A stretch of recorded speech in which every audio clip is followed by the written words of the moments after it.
The north face of Mount Everest, a 9,000-foot sheet of ice and rock, has enthralled climbers and skiers for decades. Some have died trying, and no one has skied down until a group of elite mountaineers made the journey. Trailblazing mountain climber and skier Jim Morrison enlisted Oscar-winning filmmakers Jimmy Chin and Chai Vassarelli to document the feat. Lilia Luciano sat down with Jim and Jimmy just 2 weeks after they completed the holy grail of climbing, and for Morrison, a ski run no one had ever done before. We made it to the top of the world and I got to ski down. Jim Morrison and Jimmy Chin had already achieved the impossible. Top of the world!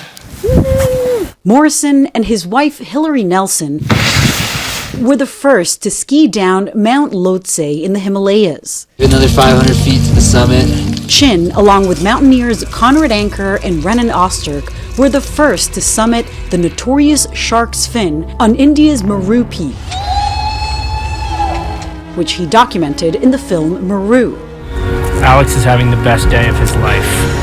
He also reached the pinnacle of filmmaking, winning an Oscar for directing the documentary Free Solo. Oh, God. You too. But there was one obsession that captured both mountain athletes for decades: summiting, and for Morrison, skiing down the north face of Mount Everest. It is the biggest, most technically challenging, not just ski descent, but climb on the biggest face on the tallest mountain on Earth. There is no other harder or bigger or scarier line on the planet. It is the holy grail. It is the of holy mountaineering. grail. There's only one. That is the one. Last year, Jim and Jimmy led 12 people on the summit. All made it down, all safely, all 10 fingers and toes. It was a really miraculous adventure. The north side of Mount Everest goes up 29,000 feet, darker, colder, and far more exposed than other routes. There's never a break. There's no place to hide, meaning that if there's avalanches or rock fall, it can be quite dangerous. So dangerous, it's only potentially climbable during a tiny window that happens once a year, and it had effectively been taken off the map. The mountain had been closed for 5 years, so we literally had to get the mountain reopened. The north face of Everest had been closed for something like 15 years.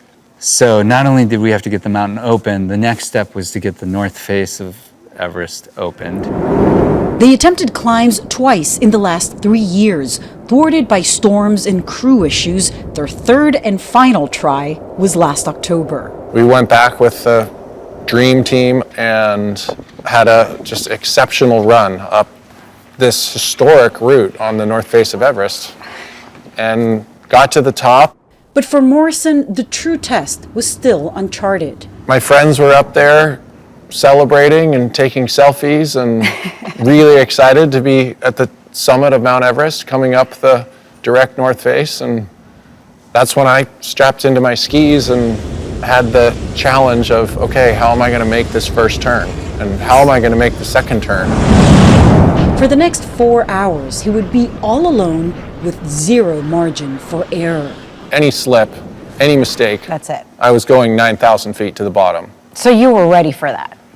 I was well prepared for that. We call it no-fall zone, where you can't make a single mistake. If you blow an edge or you lose your balance at all, you're gone. It's the equivalent of skiing's free soloing. There's also moments where I want to stop turning and I want to go over to the rope and I want to use the rope to get down, but I think, wait a second, I'm here right now. This is my life's dream. It's happening. I'm going to make 2 more turns right here. The dream wasn't his alone. Making it was also a promise to his wife, Hillary. This is one of the reasons I love being in the mountains. It's just beautiful. The couple spoke with CBS Mornings in 2019. I think we've been through enough experiences that we really appreciate just being in the moment. 3 years later, Hillary died while mountaineering. Hillary was my partner in life and in the mountains, and she fell climbing and skiing on Manaslu, another 8,000 meter peak in Nepal, and lost her life doing the sport that she loved. And this was a shared dream that the two of you had. This was a shared project that we had worked on together and conceived together, and I felt determined to try to complete it. Sadly, losing Hillary wasn't his first lesson turning grief into grit. In 2011, my wife and kids were killed in a plane crash. And at one point, I was able to step over the crack at the top of my driveway. And that was an extraordinary milestone for me. I was so proud of myself for just making that step forward. It's in those steps that he hopes his legacy will become a message to anyone. I hope that people will walk away with a spring in their step and a renewed sense of confidence that they can go out and achieve their dreams. And that extraordinary journey on Mount Everest will live on. A world-class mountaineering and film crew risked it all to document it. Chin hopes to release that film later this year. For us, for the rest of us who have been on this journey with Jim, to see him execute at that level was extraordinary in itself, but to see him come out the other side and the relief, it is the most significant ski descent that you can do on planet Earth. I tend to just stay focused on what I can do right now and where I can go now and what I can accomplish. And setting goals for myself and trying to achieve great things is something I've always been good at, and here I tried to shoot for the stars. Once you have reached the summit of your dream and the dream of any mountaineer for generations, what's next? The day after we skied from the top of the world down the North Face, the wind blew, erased all the tracks, erased the whole thing, and it's just back to nature. If you spend your whole life trying to achieve this, you paint a line down the mountain and the wind blows it all away and it's just back to Mount Everest. Like it never happened. Yeah. He aimed for the stars and landed on top of the world. For CBS Saturday Morning, I'm Lilia Luciano in New York.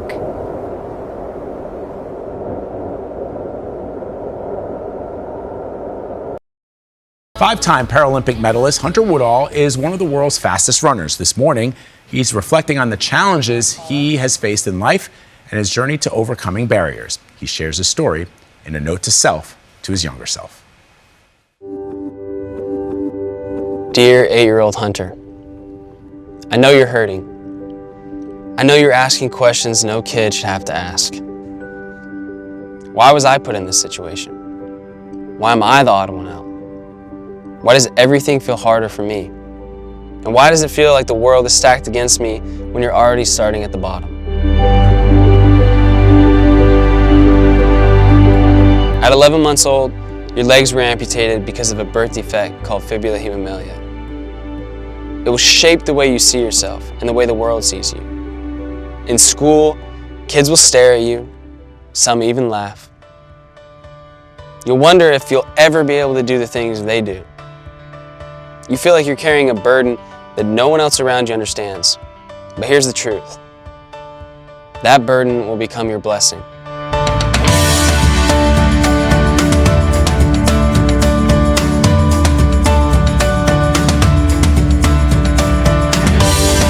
When you turn 10 years old, you'll put on blades for the first time, and running will change everything. At first, it won't be about winning medals, it'll just be about the freedom. About finally keeping up on the playground, about feeling fast, about realizing your body can do more than you ever dreamed.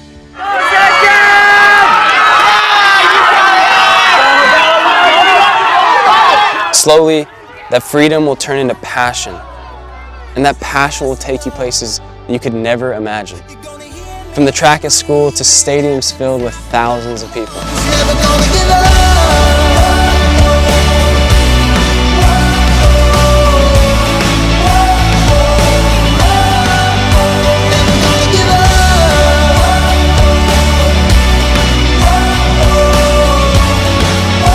Soon enough, you reach the world's biggest stage, the Paralympic Games.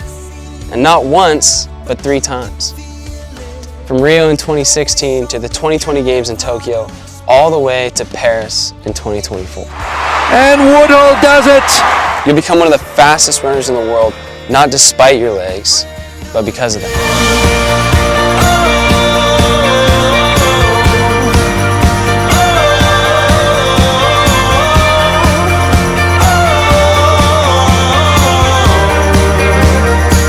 As amazing as the medals and the world championships will feel, they won't be the best part of your journey. That will be the people you meet along the way. Your parents and siblings who never let you give up, your friends who will remind you that you belong, and the girl you'll fall in love with, the one who will become your wife, your partner, and your biggest fan.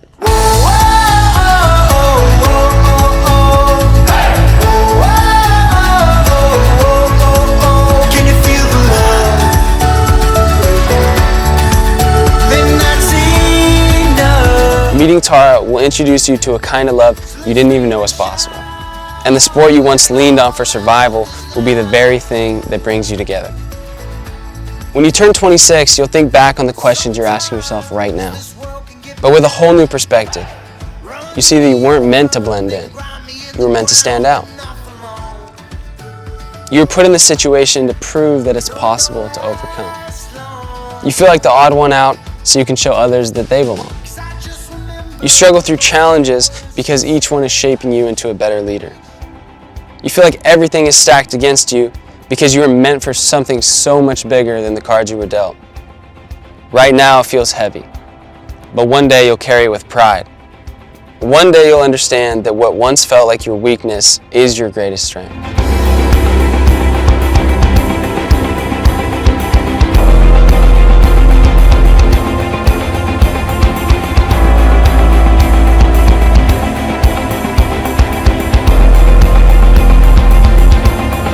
Everyone has a burden, yours is just easier to see, but it will become your superpower. Be proud of who you are, how you look, and where you come from. It's how you will change the world.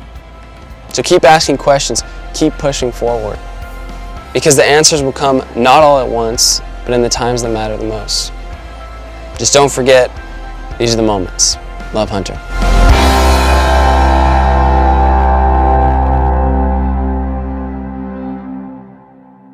That was good. So good. That was one of the best note to selves I've ever seen. I mean, from the first words, we were all silent, and we like to chat, y'all. You guys know that.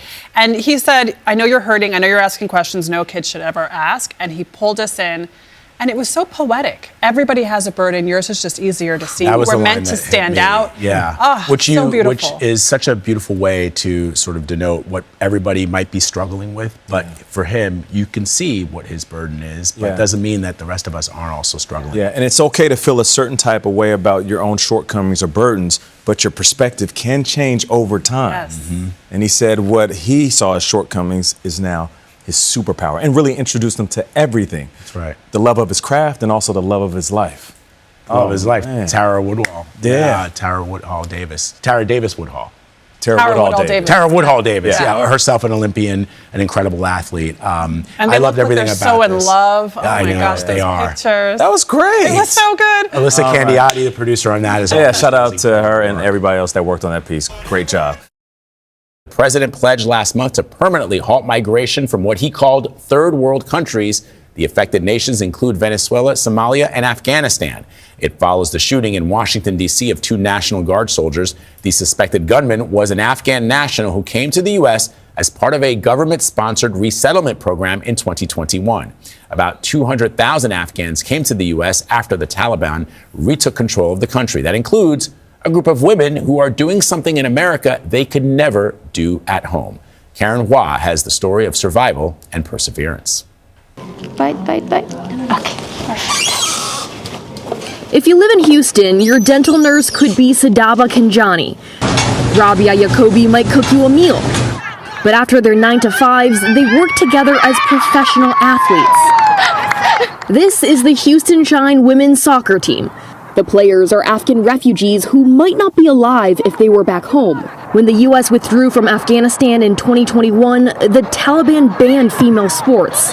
Everybody that they was in sport, they was in kill list of Taliban. At 14, Kinjani was picked from her high school in Kabul to join the Afghanistan women's national team. She practiced in secret. Honestly, it was really hard because I already lost my brother and Taliban killed him and they sent his dead body. FIFA got visas for Kinjani and other female athletes to flee the country, but catching a flight out meant leaving her family behind.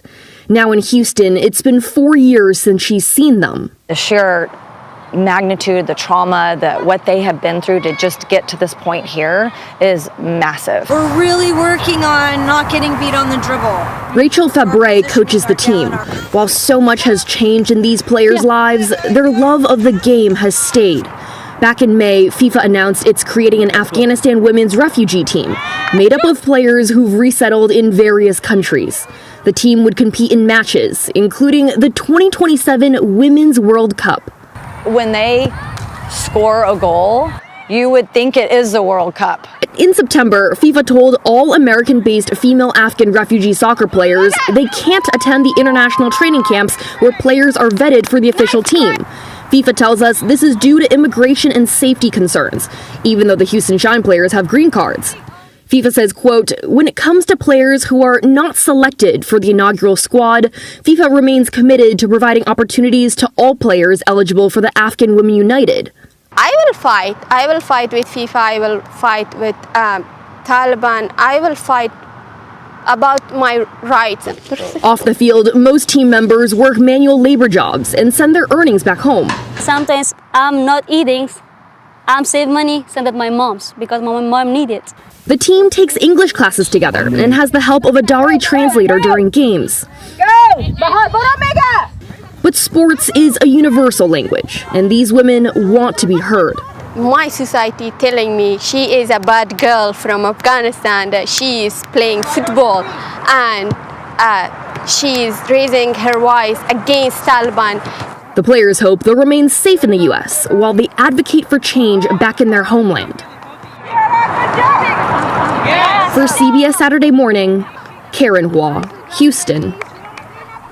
They are all bad women. They are. I just love that, that's sort of what it's all about, right? They're able to do this. They're able to do all of these things that they can't do in their own country. That's what this land. And you never know what somebody who's cleaning your teeth has gone through unless you spark that conversation. Kind of opportunity for a reason.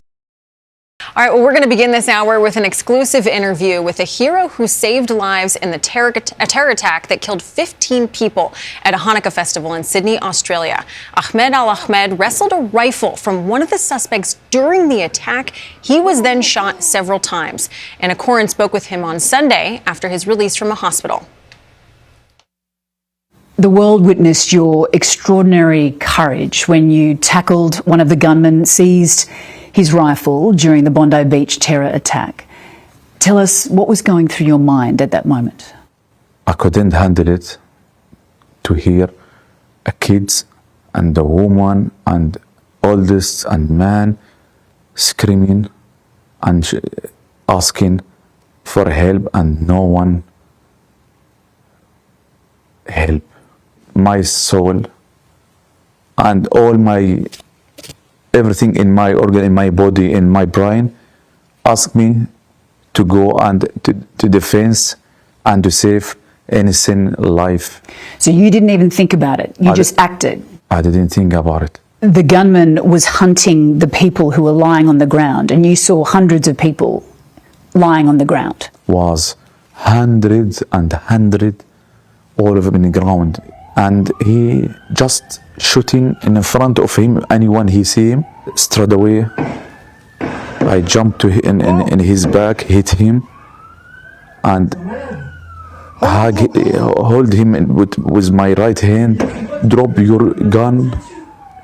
Stop doing what you're doing. I don't want to see people killed in front of me. I don't want to see blood. I don't want to hear his gun. I don't want to see people, screaming and begging, asking help. And that's my soul asked me to do that. And all and everything in my heart and my brain, everything, it's worked, just to manage and to save the people's life. Once you seized the gun, did you consider shooting him? I take the gun from him, of course, but I didn't think to shoot, and I don't want to put my hand in blood. I don't think I'm the one who can take life of people. Were you worried about the second gunman on the footbridge? No, I didn't worry about anything. I was just, my target was just to take the gun from him and to stop him from killing a human being life. Do you realize that from your actions you saved countless lives that day? I know I saved lots of people's life, but I feel sorry still for the lost. But you risked your life for strangers. I risk my life for innocent human being. I can't call them stranger because they are a human being like me, like you. Now, Ahmed was shot 5 times. He may not fully recover from his injuries. He has 2 bullets still lodged in his left shoulder. He has nerve damage to his hand, and that could very well be permanent. A GoFundMe page was set up by complete strangers for Ahmed. It's raised almost $2 million, and obviously, much of those funds will help out with his recovery. Vlad. Anna, a remarkable interview. You've been covering the story from the very beginning. I love what Mr. Ahmed said about his soul asking him to do that and how they're not strangers to him, they're human beings. How have the strangers, those people who maybe he hasn't even met yet in Australia, reacted to this hero's actions? He has been absolutely embraced by everybody here, Vlad. This obviously made news today that we had spoken to him and that he had obviously told us about the horrific ordeal that he went through. So people are incredibly eager to learn what he did. Not too many people would have the courage, the tenacity, the bravery to go through with what he did under those circumstances. It truly was extraordinary. And even just the fact, and we were all talking about this, Anna, that he, when he grabbed that weapon, he didn't actually shoot the perpetrator. He said he didn't want his hand in blood. He's just a remarkable individual. Yeah, it was quite striking, but when you heard it come out of his mouth, it made perfect sense. He didn't want to be taking life. He wanted to stop any more deaths from occurring. Anna Corn with an exclusive interview in Sydney, Australia for us this morning. Anna, thank you very much. We have more now on the security preparations across the country for New Year's Eve. 350 National Guard troops are deploying to New Orleans 1 year after 14 people were killed and dozens more injured in a terror attack on the city's iconic Bourbon Street. Our Katie Weiss was in New Orleans when the attack happened. Katie, good morning. Good morning, Adriana. Yes, I was out here celebrating the new year with my husband here on Bourbon Street. We had just stepped into a bar when the attack happened, and the carnage that we witnessed after is something that still haunts me to this day. Now, a year later, the city has set up this memorial of twinkling lights and flags to honor each of the 14 people killed. My sweet boy, always happy. He matched me this day. I was so proud. This New Year's, the Gautreaux family is holding on to memories. I think about him every day. Hubert Gautreaux was one of 14 people killed in a terror attack on New Orleans' Bourbon Street. He was 21 years old. Brooke is his sister. I think he would have been a great dad. And to think that, when I get married, he'll never be there. Last New Year's morning, an ISIS-inspired U.S. Army veteran drove a truck through 3 crowded blocks. He died in a police shootout. What I saw was a nightmare. Bodies strewn everywhere, body parts here, body parts there, blood everywhere. Take a deep breath. New Orleans City Coroner Dr. Dwight McKenna responded to the scene. We worked until we got it done, so all of the bodies were identified. The families had been notified. Attorneys representing 80 people affected by the attack claim it was preventable. The city had the tools at their disposal on New Year's Eve to prevent this attack from occurring, and they failed to do so. The city has installed stronger barriers like these, but people like Brooke want more, including Bourbon becoming a permanent pedestrian-only zone. Do you think the city has done enough? I don't think so. I would love to see, a reworking of the city plan. It would break my heart to think that it could happen again. How do you want others to be inspired by his memory? Bring light to somebody else the way that he would in the little things. Just small thoughtfulness, I think, would be a beautiful way to remember him. And the city of New Orleans declined to comment on this pending litigation, but said in a news release this week that it's grateful for the federal security support. And meanwhile, all of the people that we interviewed said that they hope that their story will inspire other cities around the country to be prepared and have a strong security plan in place. Kelly? Katie, it's incredible to hear the message of hope his sister shared still after something so tragic. Appreciate it. 6 people are now confirmed dead near Houston after a plane on a medical mission from Mexico crashed into Galveston Bay on Monday. The victims include a 2-year-old burn victim. Now, 2 people survived. They are in stable condition at a hospital. Karen Hua spoke to a father and son who raced to the scene to help. Hey, she's still alive in here! You can hear signs of life after a plane crash. Wires exposed, a crumbled mess in the water. We just saw a crushed ball of aluminum. I mean, it appeared to me that there would be no way that anybody could be alive inside of that wreckage.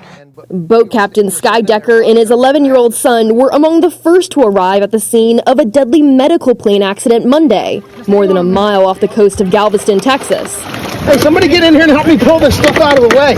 Decker dove in and pulled out one of 2 survivors, a nurse named Miriam Mancia, to safety. 50 years earlier, he survived a plane crash as a child himself. Reflecting on these parallels, the fate that put you there, how does that make you feel? It makes me feel like God is in control. The plane was transporting a pediatric burn victim from Merida, Mexico to a children's hospital in Galveston. Flight radar shows the plane crossing the Gulf, then approaching the Galveston airport before disappearing off radar over the bay. Hey! The 2-year-old patient, his doctor, and 4 members of the Mexican Navy died. Decker's son says he's proud of his dad for risking his life to save others. I've always thought of my dad as my hero, and that just made me just really truly show that he's my hero. For CBS Mornings, Karen Hua, Galveston, Texas. We are looking back at the wildfires in Los Angeles that started 1 year ago today. At least 31 people were killed and thousands of homes and businesses destroyed. Most still have not been rebuilt. Jonathan Vigliotti covered the fires from start to finish, and now he is tracking the recovery. Jonathan, good morning.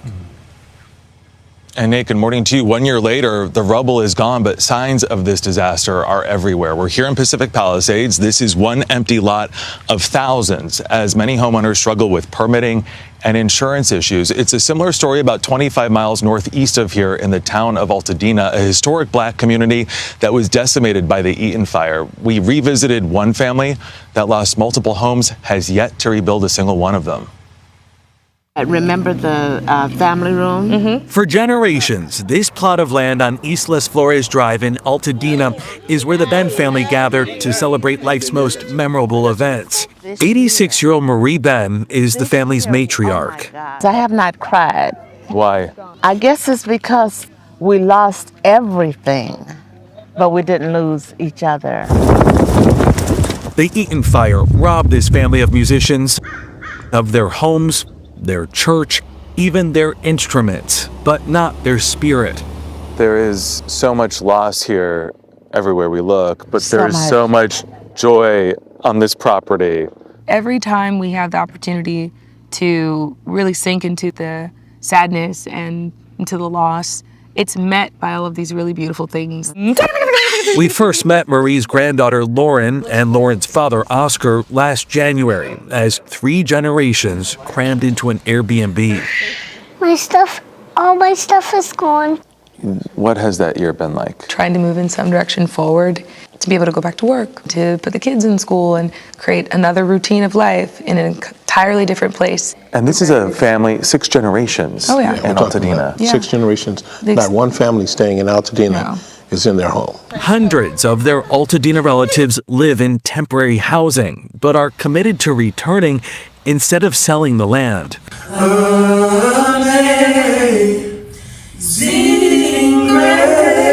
Music has always been the family's saving grace, a source of healing.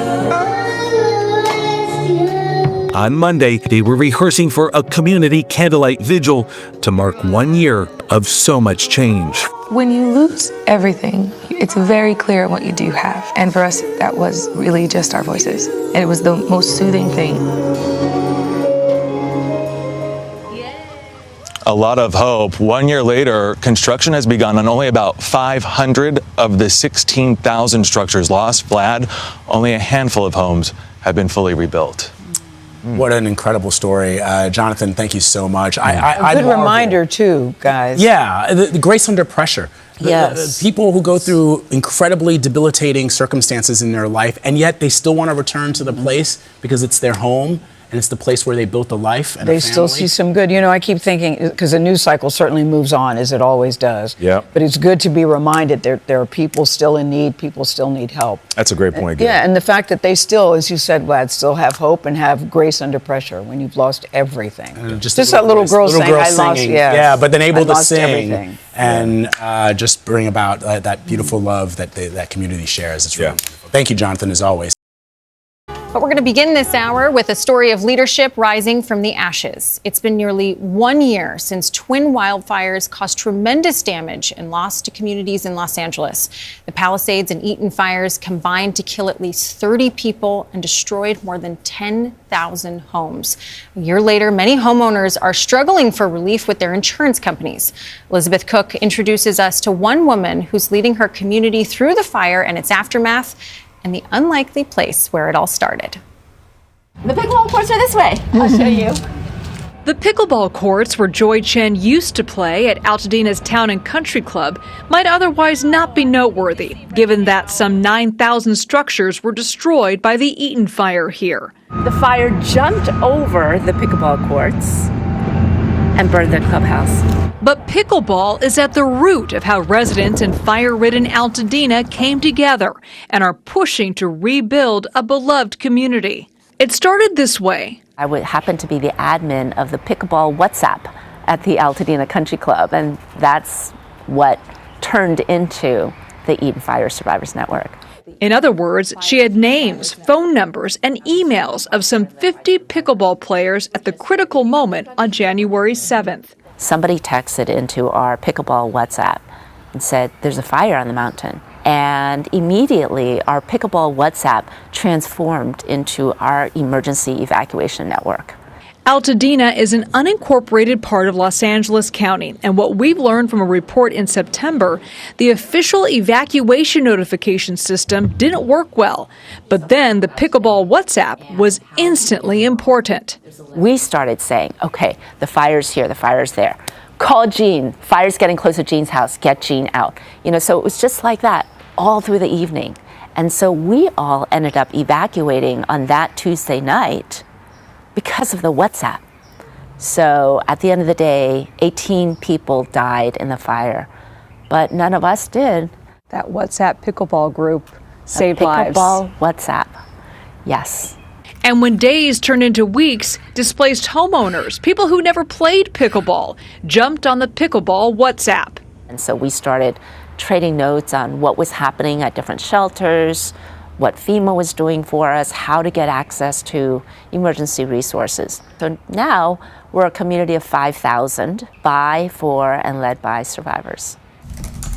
In fact, they overloaded the app. So the Eaton Fire Survivors Network migrated to the Discord servers. That allowed them to prioritize their needs. See that we have all these different channels: banking, mortgage, debris removal. It should also be noted that Joy Chen is a woman with a resume, with know-how, a pickleball player at the right place at a tragic time. And you're so uniquely qualified to serve this role because not only a former deputy mayor of Los Angeles, you understand the bureaucracy, you understand local governments, but you're also a best-selling author who wrote books about leadership that include media training and being a good communicator. It is kind of funny, isn't it, that, I took on the job of pickleball admin and then everything else came along. In Chinese, we have a saying called 缘分. It means serendipity. That serendipity, if it is just that, has also been noticed by elected officials.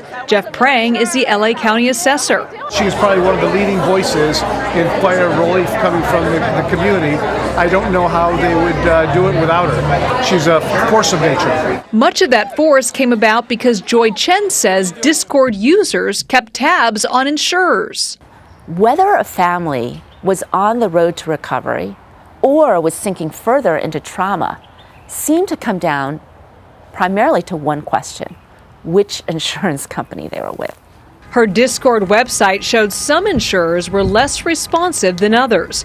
According to claimants, State Farm topped her list on the survivor's website, a pattern in both the Eaton Fire and in LA's other fire in the Palisades.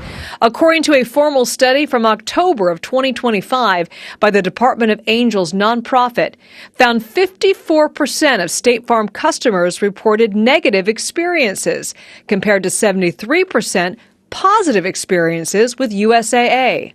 In a statement, State Farm said they have paid out over $5 billion to help victims recover, and nearly 200 State Farm team members are on the ground working with customers in Los Angeles. They went on to say insurance claims can be complex, especially after disasters. We are committed to clear communication, listening to our customer needs, and addressing concerns promptly. Thank you for being here. The Eaton Fire Survivors Network has also taken issue with California's insurance commissioner when he was considering an emergency request by State Farm to increase rates for homeowners.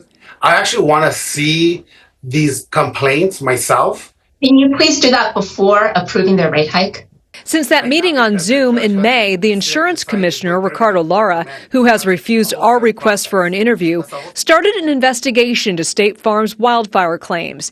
And in December of this year, said in a statement to CBS News, in part, insurance companies finally must guarantee they will write more policies in wildfire-distressed areas. This is a huge turnaround and a big win for consumers. The insurance commissioner has launched an official investigation, primarily State Farm, which we forced him to launch. Because of the pressure that your groups and others have put on them. That was huge. But still, at the end of 2025, the frustration Eaton Fire survivors have has not abated. In their October survey, the Department of Angels nonprofit found 9 months after the fires, 70% of displaced families still can't go home. As for Joy Chen, she would like nothing better to be back playing pickleball. But for now, these courts serve as a reminder of something bigger than a single sport. For CBS Saturday Morning, I'm Elizabeth Cook in Altadena, California. You know, Liz did such a nice job describing the impact at that infrastructure level, but she was also sharing with us, right, that Joy actually went sometimes to the insurance companies, had meetings, called on the phone. Right. It's just such an impact on a personal level for people who are struggling with something that feels overwhelming in the moment. Because she knows how to navigate the bureaucracy, not only of the recovery, the first responder efforts, but also the aftermath, the insurance claims that people are trying to make. And she's written books about leadership, and she is part of the speaker conference that she runs where she talks about leadership. So she's incredibly impressive. And that helped a lot of people after those fires. This morning, we want to introduce you to one of the toughest and most physical sports on the planet. I am talking about big wave surfing. Earlier this year, I traveled to the north shore of Oahu in Hawaii and spent time with surfer Nathan Florence. He's known for chasing extreme waves and documenting every single outing with high energy with YouTube content. And we had an eye-opening conversation about his passion and the dangers that come along with it. On the north shore of Oahu, these towering swells of salt water help determine who belongs And who doesn't? Known as one of the most famous surf breaks on the planet, Bonsai Pipeline is one of the most rewarding. Our mom flew here from New Jersey, moved here, and saw this and said, hey, if I'm having kids, they need to be here. The island's North Shore is the only place professional surfer Nathan Florence has called home. We were luckily born here. And at that point in time, this was the surfing proving grounds of the world. Every surfer every winter came here to prove themselves. The world titles were done here, and we grew up in that. With the ocean as his playground and the world's most dangerous waves as his classroom, Florence never considered a different career path. My mom was always really adamant about keeping a really active lifestyle for us as kids, and just taught us all the respect for the ocean, the power of it, but also, hey, if you guys work hard and spend a lot of time in the ocean, where you love to be, you might end up being able to make a career out of this. What is it like for a surfer to get into the zone? You have to spike that adrenaline, and you have to read something that's constantly changing. That zone, hard to get into, but put yourself in a life-threatening situation and you might just get there. Don't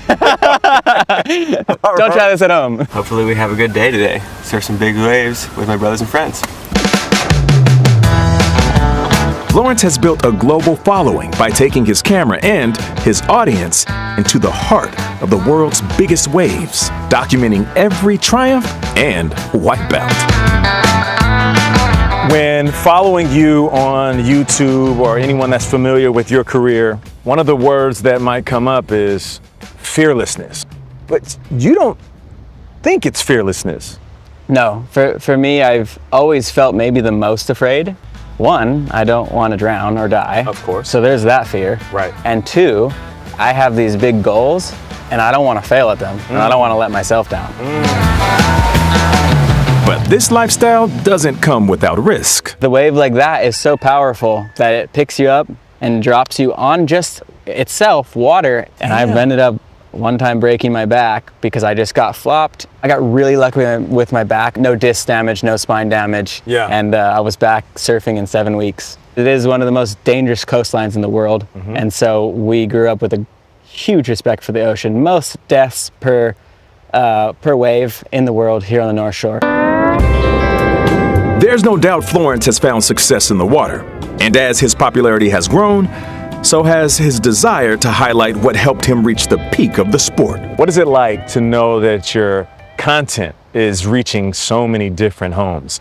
I'm so blessed that people are curious and watch. I always took the approach that this isn't going to be a constant highlight reel. We're going to show everything. Yeah. Most of surfing is paddling out and duck diving. And I show every wipeout, I show every beat down, and the majority of surfers can relate to that. Even people who don't surf can relate to that. Yes. Because the majority of life is not the successes. It's not catching the metaphorical wave. Those are the smallest moments, the shortest moments, and they're great. Yeah. But it's paddling out on your way to your goal. That's it. That's it. That's pretty cool. Wow. Shout out to Nathan Florence. Yes. He was absolutely awesome. And, you know, I didn't realize, even as an athlete, what these athletes, because they are, what they deal with on a daily basis when they're out there chasing these big waves. Yeah, but I love the family picture with him, his mom and his two other brothers. Yeah. There was no shot of you getting on the board. I kept waiting for that. No, no, Gayle. No. Why I've not? tried it on Yes. vacation once, and I don't have the stability to stand on that board. No way. I'm sure you could figure Tony, it out. I heard you could surf, so how about you take me out? I could try. I don't know if I can surf anymore. You're a Florida boy. Years have gone by. Florida's not a wave state. That is true.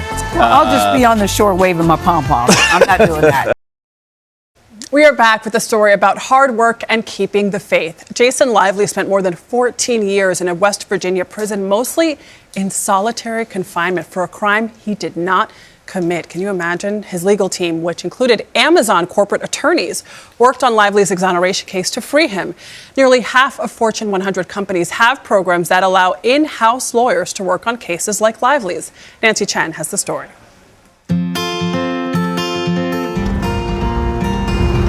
It feels like driving out here, you get a lot of time to think. Reminds me of back home. It's nice. I always take the back roads. Just a simple drive in North Carolina, something 47-year-old Jason Lively will never take for granted. Do you remember that first ride after you left prison? What was that like? That's the only good thing about prison is the feeling that you get when you get out. In 2006, Lively was found guilty of murder in a West Virginia arson.